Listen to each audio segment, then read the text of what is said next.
Good morning, dears, and welcome to Super Coaching for UPSC by Textbook. And I am Pradeep, your economy mentor. And today we meet here to discuss one of the very important topic of Indian economy that is related to current affairs.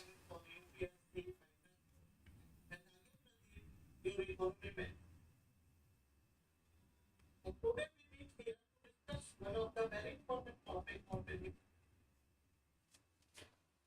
So let me tell you that in current affairs session today we are going to discuss the Feb current affair and uh, uh, after a 1 week gap we meet first time.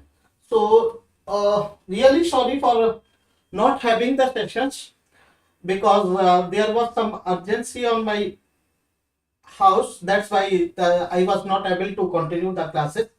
But now the classes will be continued. So let's start our session. And as I said that we are going to discuss that current affair related to Feb month current affair of economy. And not only we will not only discuss the current affair, but after this session, once this session is going to be completed, that we will have the multiple choice questions for current affairs of Feb month. So that means first we will discuss the content. After that we will discuss the questions as well. So once this is going to be completed, that means the current affair of Feb month is going to be completed in one or two videos, two or three videos. That means most probably two videos. So after that, once it is going to be completed, we will continue with the multiple choice questions, and that is related to the current affair of Feb month. So let's start our session.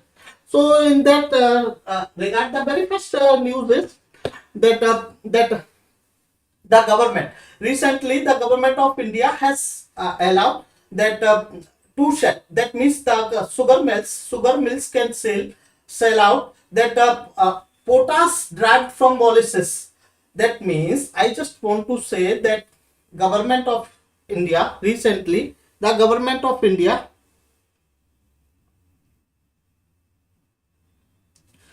recently the government of India has allowed the sugar factories to sold out the potash which is being derived from the molasses. So we are going to discuss this news in detail, that what it is and why the government has taken these steps, and in regard to these steps, what steps government of India has taken. So that means this is about the news. Now let me tell you that what steps government of India has taken in that regard. That means I just want to say that government of India has allowed the sugar factories or the sugar mills to sell out the potash which is being derived from the molasses of sugar canes, and this is being allowed just to assist the income for the sugar mills, and that means and other thing is that the sugar mills will be entitled to be qualified to get the benefits of nutrient based subsidy which is being provided by the government of India for the fertilizer subsidy. That for the fertilizer subsidy, let me tell you that for the fertilizer subsidy government of India fertilizer subsidy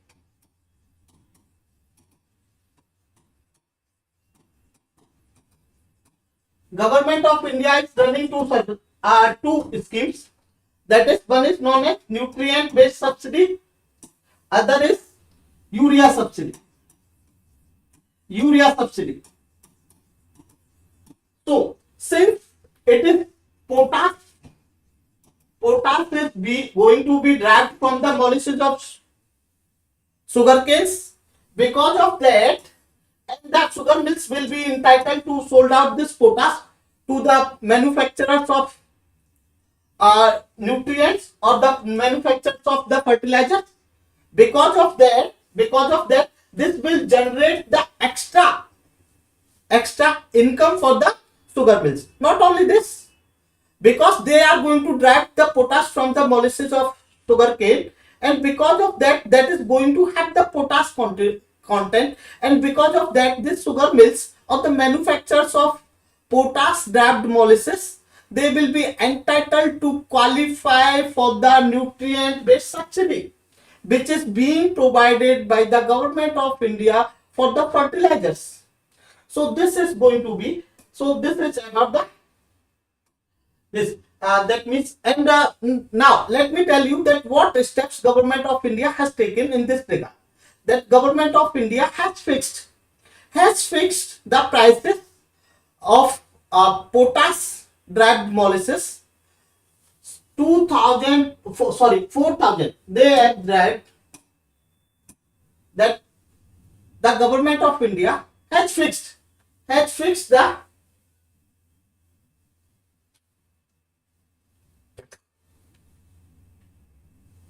government of India has fixed the prices of 4,263 per metric ton for the sugar mills to sell PDM to the fertilizer companies. If the sugar mills sold out the potash derived from molasses to the fertilizer companies, they will be entitled to get 4,263 rupees per metric ton. Not only this, the government is also make the opportunity for the sugar mills to get the subsidy under the nutrient based subsidy, and that they are entitled to get 345 per ton for the potash which is being derived from the molasses. Now let me tell you that what is going to be the significance for this step. What is going to be the significance of this step? Very first thing is, it is going to that sugar mills are going to have the opportunity to sold out their potash to the fertilizer companies, which will enhance the revenue for the sugar mills. Not only this, that means they will they can sold out to the potash to the fertilizer manufacturers, and fertilizer manufacturers can sold out their potash by making fertilizer to the markets. So the prices are going to be low. Because of that, the prices of the fertilizer in the market is going to be reduced. Very first. Second thing is, it is going to make, that means government of India want to become self-sufficient in the fertilizers, and this is going to be instrumental of the step forward to make India to be self-sufficient towards the production of fertilizer. Third significance of this step is going to be that the prime objective of the government of India is just to make the India a self-sufficient in the production of fertilizer up to 2025. And for that, how it is going to be instrumental? It is going to instrumental by increasing the production. From 30 million tons. This step will increase the production from 30 million tons to 31.5 million tons. That means this step will increase the production capacity of fertilizer by 1.5 tons. And that means there is total 4 tons demands, and additional 2.5 million tons is going to be fulfilled through the nano urea scheme, that is going to be fulfilled through nano urea scheme and urea gold. So that means this is a step towards making India a self-sufficient in the production of the fertilizers. So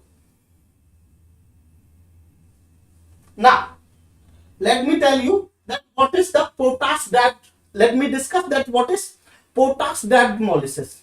That potash derived molasses is nothing but a fertilize that potassium rich fertilizer. That is a potassium rich fertilizer, and that is being produced as a raw byproduct. That is being produced as a byproduct of sugar-based ethanol industries. That sugar-based ethanol industries produce it as a byproduct, and it is nothing.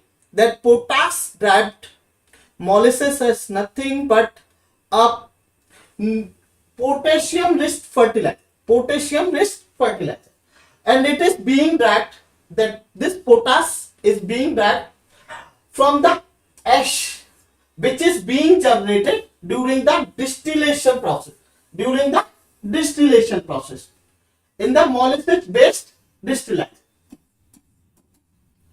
That means, and what is going to be the current production? If we talk about the current production, we are importing 100% potash. We are importing 100% potash for the fertilizers, which comes from muriate of potash.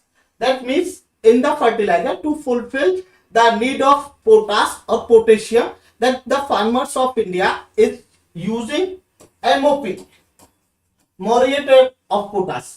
So that means to produce MOP, muriate of potash, we are importing 100% potash. So if it is going to be successful, that means it will reduce the dependence of India on the import of potassium, which will save the foreign exchange. And what is going to be the significance? This is the significance, very important significance is going to be, that means it will be instrumental for potassium. Potassium is source of fertilizer, which is instrumental for increasing the agriculture productivity. That means potassium is being used as a fertilizer, which is instrumental for increasing the productivity of agriculture or productivity of farmland. So if the productivity will increase, the farm yield will increase. If the farm yield will increase or the crop yield will increase, that means total production will increase. If the total production will increase, that earning of the farmer will increase. So this is going to be the significance of this system. Another thing is going to be the farmer can use the 14.5% of potash as an alternative of MOP through potassium or potash derived molasses. The farmers will be in position to use 14.5% of potash as an alternative of muriate of potash, which have the contents of 60% contents of potash. So this is also going to be important. Let me summarize it. What I want to say, that the government of India, recently the government of India has allowed the sugar factory to sold out the potash derived from molasses to the fertilizer manufacturer. And what is that? What steps government of India has taken for in this regard? The government of India has fixed the prices, and that prices are 4,263 per metric ton. Per metric ton. So they can sold out on this price. That means the sugar factories can sold out on this price to the fertilizer manufacturer. Not only this, that government of India has allowed the sugar mills to be qualified under the benefits of nutrient based subsidy. That means they can sold out the potash derived from molasses to the government, and they can get the subsidy from the government of India. And what is going to be the significance? That it is going to that means it is going to increase the income of the sugar factories, and not only this is going to reduce the dependence on the imports. So these are going to be. Now let me discuss the next news, and next news is in regard to FDI, and that the cabinet committee of cabinet, not cabinet committee, rather cabinet union cabinet Union Cabinet has allowed 100% FDI, foreign direct investment in space sector under revised FDI policies. Let me tell you that there is Council of Ministers. This Council of Ministers has the cabinet. That means Article 352. Article 352 talks about the Council of Ministers. That means in case of India is having parliamentary form of government. In the parliamentary form of government, that is that there is head of the government, and head of the state. Head of the state is none other than President of India, and head of the government is none other than Prime Minister. And Prime Minister is the head of the government, and Prime Minister is the real head of the government. So what is going to be that Prime Minister runs the affairs of the country with the Council of Ministers, and this Council of Ministers, that most important or the cabinet rank ministers are constitute the cabinet. That Union Cabinet is nothing but the part of the Council of Ministers only, but that means most important of the cabinet rank ministers includes the is the part of the Union Cabinet. So that means Union Cabinet, and most important decision, all the important decisions are being taken by the cabinet. So that means the provision, this is the Council of Ministers. So Council of Ministers can be categorized under cabinet. There can be that state ministers of independent charge, and there can be that state ministers. So that is the Council of Ministers, and cabinet is nothing but the part of Council of Ministers that has the cabinet rank portfolio. The minister who has the cabinet rank portfolio, and the most important decisions are being taken by the cabinet. So that means this cabinet has approved recently. The cabinet has approved 100% FDI in the space sector. 100% FDI in the space sector. And what is going to be that significance of it? Let me tell you that what in that regard, what changes has been made in the space sector. Let me discuss that. It is not like that in all the sectors 100% FDI is allowed. That means that space sector is being categorized under three categories. Space sector is being categorized under three categories, and for those three categories, in some categories 100% FDI is allowed automatically. In other sectors 74% FDI is allowed automatically, whereas in other sector only 49% FDI is allowed automatically.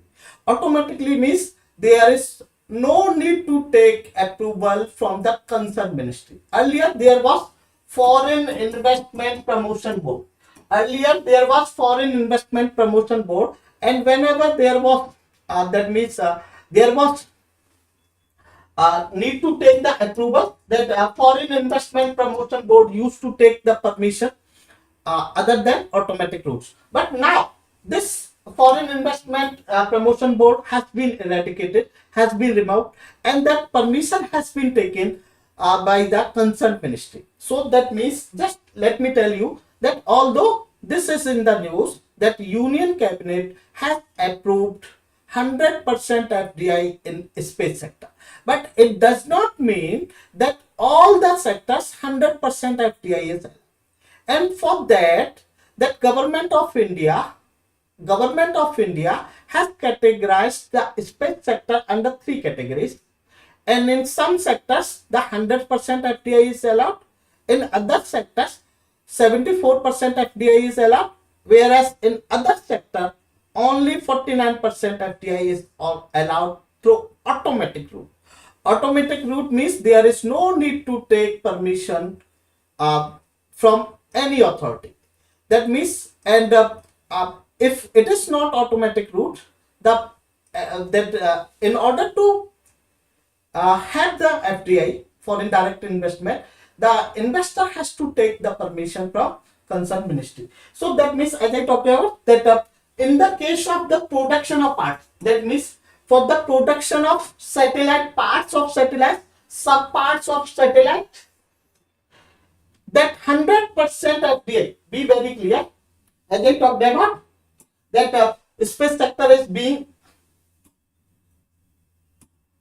as I talked about, that space sector is being categorized under 3 categories, and for that, the satellite is being categorized as the parts and subparts or subcomponents.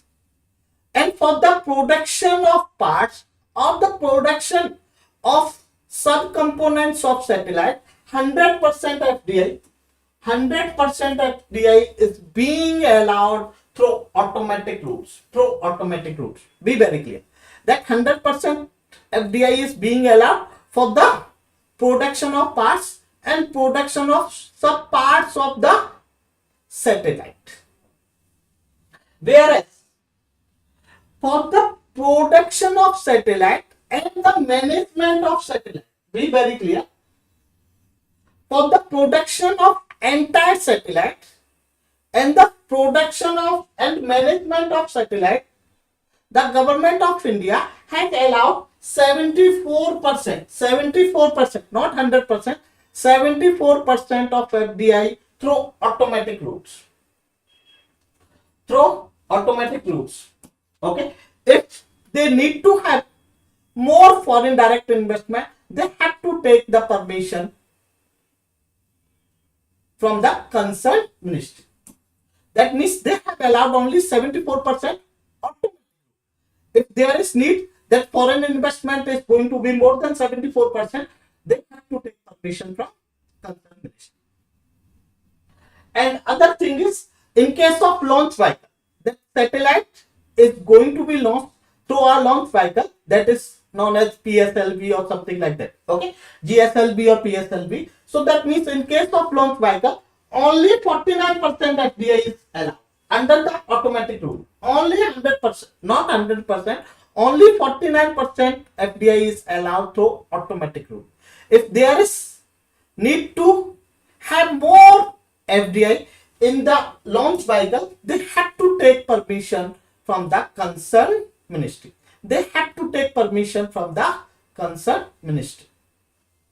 Now, let me tell you that what is going to be the significance of this step. What is going to be significance of this step? That means that foreign direct investment is going to increase in India. If the foreign direct investment is going to increase, that means there is going to generation of new jobs, creation of new jobs. Not only creation of new jobs, that India will be in position to adopt new technology which will increase the efficiency of the economy. Not only this, it will supplement the capital formation in the economy, which will further increase the job, which will increase the job opportunity, and which will increase the economic growth, which will reduce the poverty, which will reduce the rate of unemployment.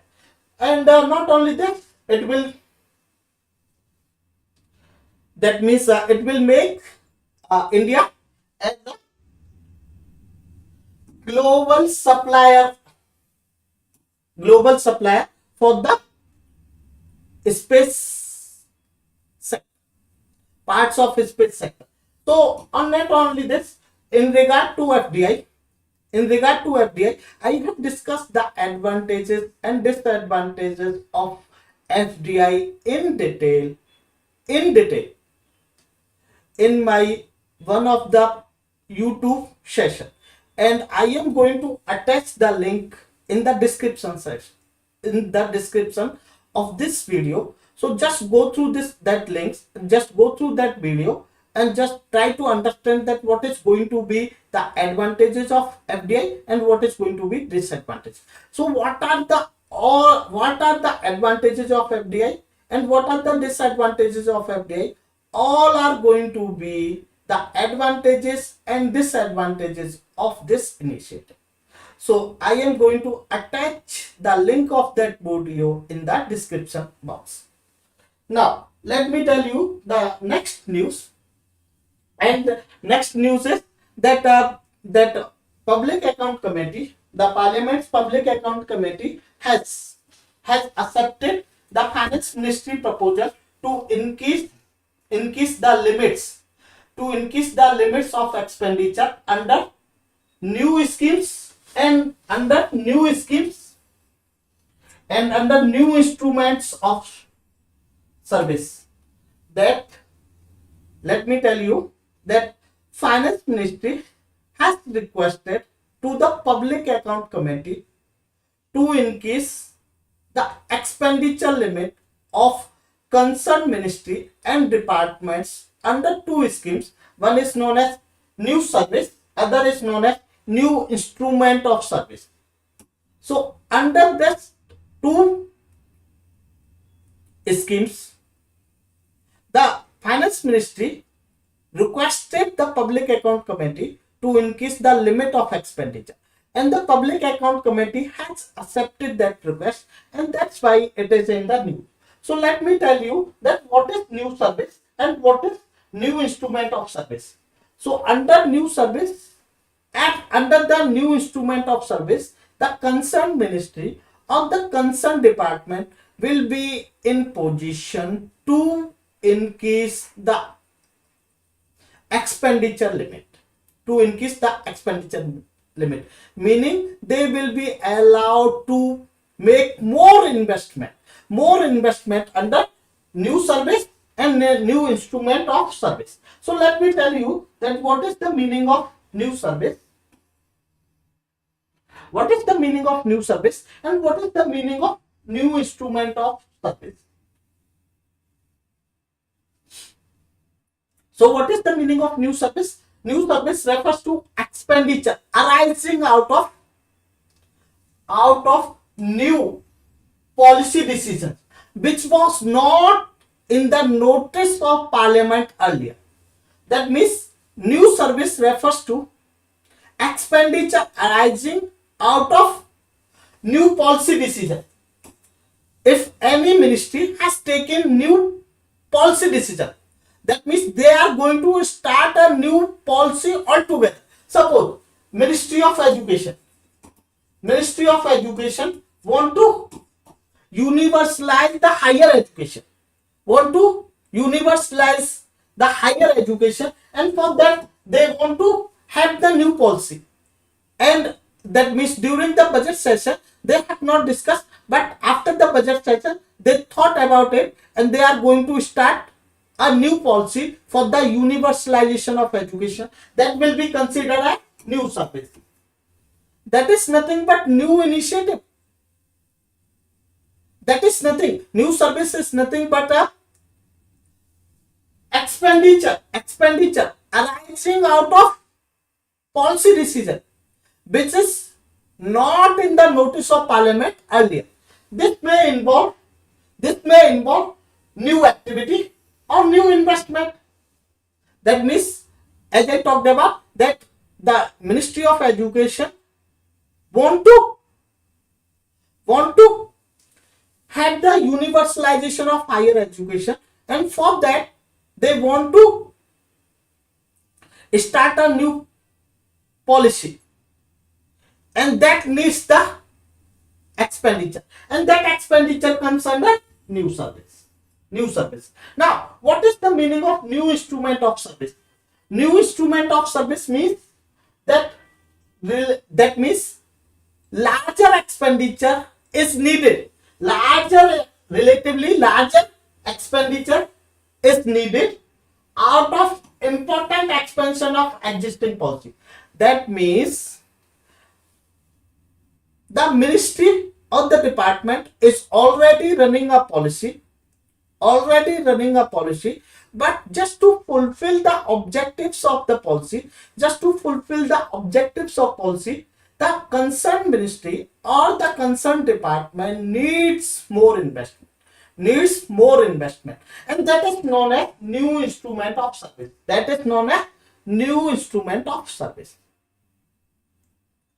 So the finance ministry requested the public account committee to increase the expenditure limit for new service and new instrument of service, and the public account committee has accepted that request, and because of that this is in the news. So first we try to understand that what is the meaning of new service and what is the meaning of new instrument of service. Now let me tell you this news in detail. So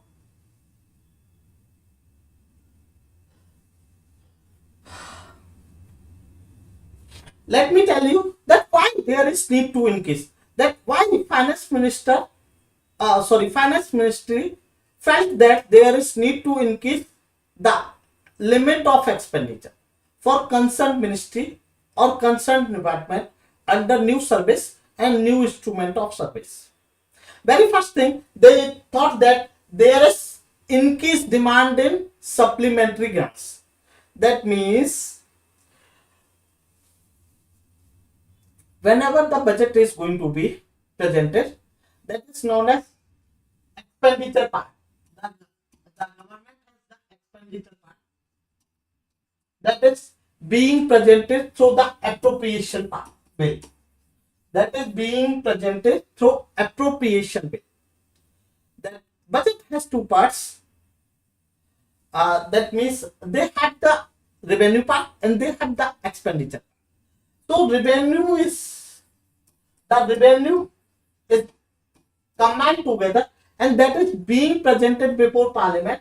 So under the finance bill,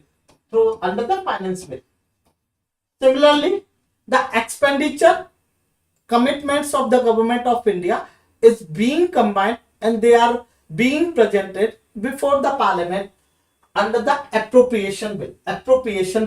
So be the case of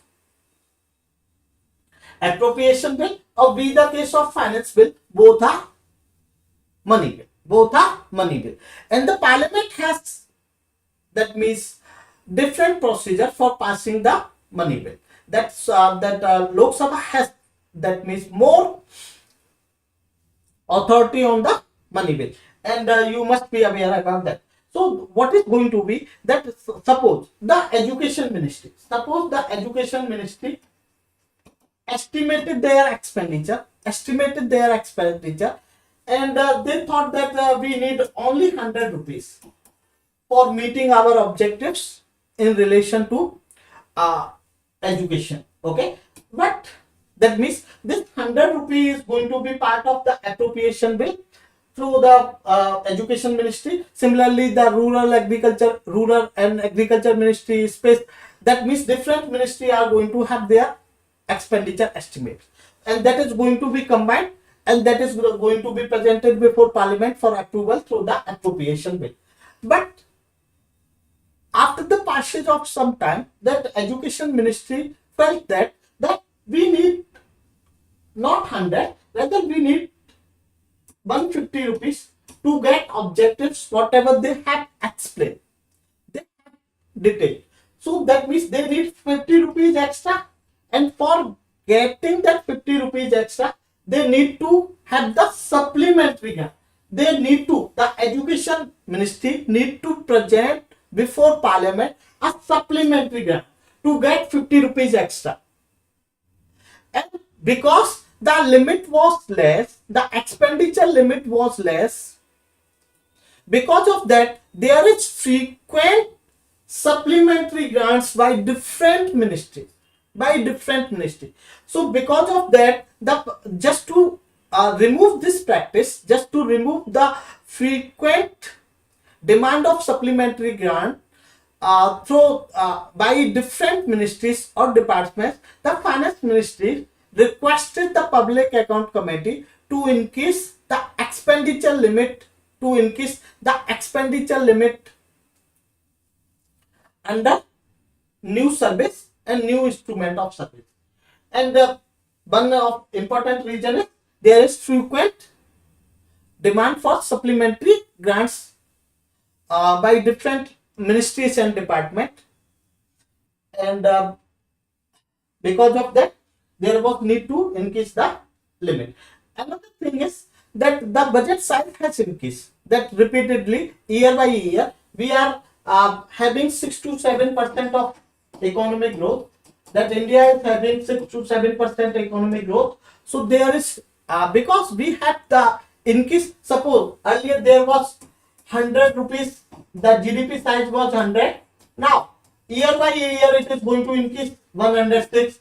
After 106, 6% of 106, repeatedly it is going to increase. If the size of the budget is going to increase, it is rational decision to increase the expenditure limit as well. So that is also one of the reason. Another reason is excessive expenditure. What it means? That departments, concerned department and ministries are making excessive expenditure and they are making supplementary grants for that, and it can be visualized through the that means for through an example, the in despite the ministry obtaining high amount for supplementary grants during 2019 and 20, they incurred additional expenditure ranging between 10.04%, that is 79.77%. That means they increased their expenditure up to 79.77%. So why they? Because there was low limit, because of and within that limit they had to make their expenditure, that expenditure outlay, and because of that they were frequently making the supplementary demands, and the parliament was approving the supplementary grants. Because of that they were that means frequently making supplementary demands again and again, and because of that they were excessively investing or excessively making expenditure. And there is unnecessary reappropriation as well, that CAG and PAC, Public Account Committee and CAG, has visualized that there is, because of this frequent supplementary grants, there is unnecessary reappropriation of expenditure by different ministries and departments, which need to be removed. Because of that, there is one of the step can be just to increase the expenditure limit of different ministries and different departments under new investment and for the existing policy as well. And that what steps has been taken, that Public Account Committee, what is new limit which is being fixed by the Public Account Committee. When we talk about the what limit has been fixed and how much increase has been given by the Public Account Committee, and for that the Public Account Committee has increased 50 crore to 100 crore, 50 crore to 100 crore under new service. Under new service means for new policy decision, the concerned ministry or the concerned department can increase 50 crore to 100 crore rupees without parliament approval, without prior approval of parliament.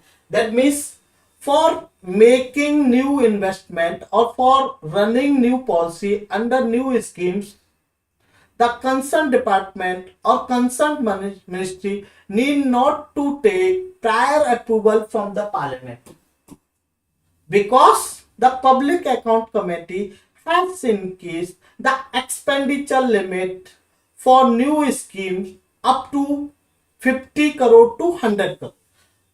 In the limit of 50 crore to 100 crore, they have increased. If they need to have investment for new policy decision, if the concerned ministry or department need to have more than 100 crore investment for new policy decision, they had to take the approval from the parliament. But if it is within 100 crore, they have not to take any prior approval from the parliament, because the public account committee has increased the expenditure limit for new service. Not only this, under the new instrument of service, means for existing schemes only, but the expenditure need to be more, that parliament has increased the expenditure limit up to 20%, or 100 crore, whichever is higher, without prior approval of parliament. That means, suppose education ministry, as I talk about, education ministry was having that, they were of the idea that for universalization of higher education, they want to run a policy for universalization of higher education, and they thought that for that policy, that is universalization of education, they only needs to have 100 crore. But after some period, they thought that for the universalization of education, 100 crore is not enough, not sufficient. We need to have 150 crore. So that is nothing but, that means they are going to run the existing policy only, that is nothing but universalization of education. But for running that policy, they need extra funds. So that means under this service, in which the public account committee has increased the expenditure limit for new instrument of service, they can top up 20%, that means 200 crore. That means whichever is higher, that 20, if they will be in position, they can make only 20 crore, but not 20%, up to 100 crore as well. So 20%, that means they can make 100% without approval. That means they can increase as much as 100 crore without the prior approval of parliament. So either they can increase the expenditure limit by 20% or 100 crore in lump sum, whichever is earlier, under the new instrument of service. So let me tell you that what is going to be the significance of this scheme. That means, what is going to be the significance of this step? This will make the planning efficient. Planning. That the ministry or the departments will be in position to make accurate estimation of their expenditure outlay. That will make the efficient planning. That will increase the, that means, effectiveness of the projects. Not only this, it will make the process simplify the process, because the CAG or the public account committee will be in position to search the deviation of funds, if any take place. If the deviation of funds takes place, the CAG or the public account committee will be in position to find out the deviation of funds from ministries or the concerned department. Not only this, this will make expeditious decision making. That means the different ministries or the departments can make the decision more appropriately and more that efficiently. So this is going to be the significance of these steps. Today we finish here only. If there is any doubt, let me know. Otherwise, we stop here. Today we finish here only. Thank you very much, dear. If there is any doubt in regard to this session, let me know. Otherwise, we are going to stop here only. And to get the PDF of this session, just join my Telegram ID. To get the PDF of this session, just join my Telegram ID. And this Telegram ID is given below on the PPT. So just join this Telegram ID or either search Pradeep Sir Textbook. Pradeep Sir Textbook and join it. You will get the PDF of this session. Not only PDF, you can resolve all your queries in regard to preparation of civil services. In regard to preparation of civil services, and if you like this session, just share, subscribe, and like this session. If you feel this is beneficiary for you people, this session is beneficiary for you people, just like, share, and subscribe this channel. And we are going to have the regular session on YouTube at 9:30 regularly. Thank you very much, dear. Thanks a lot. We stop here. Thank you very much. Thanks a lot.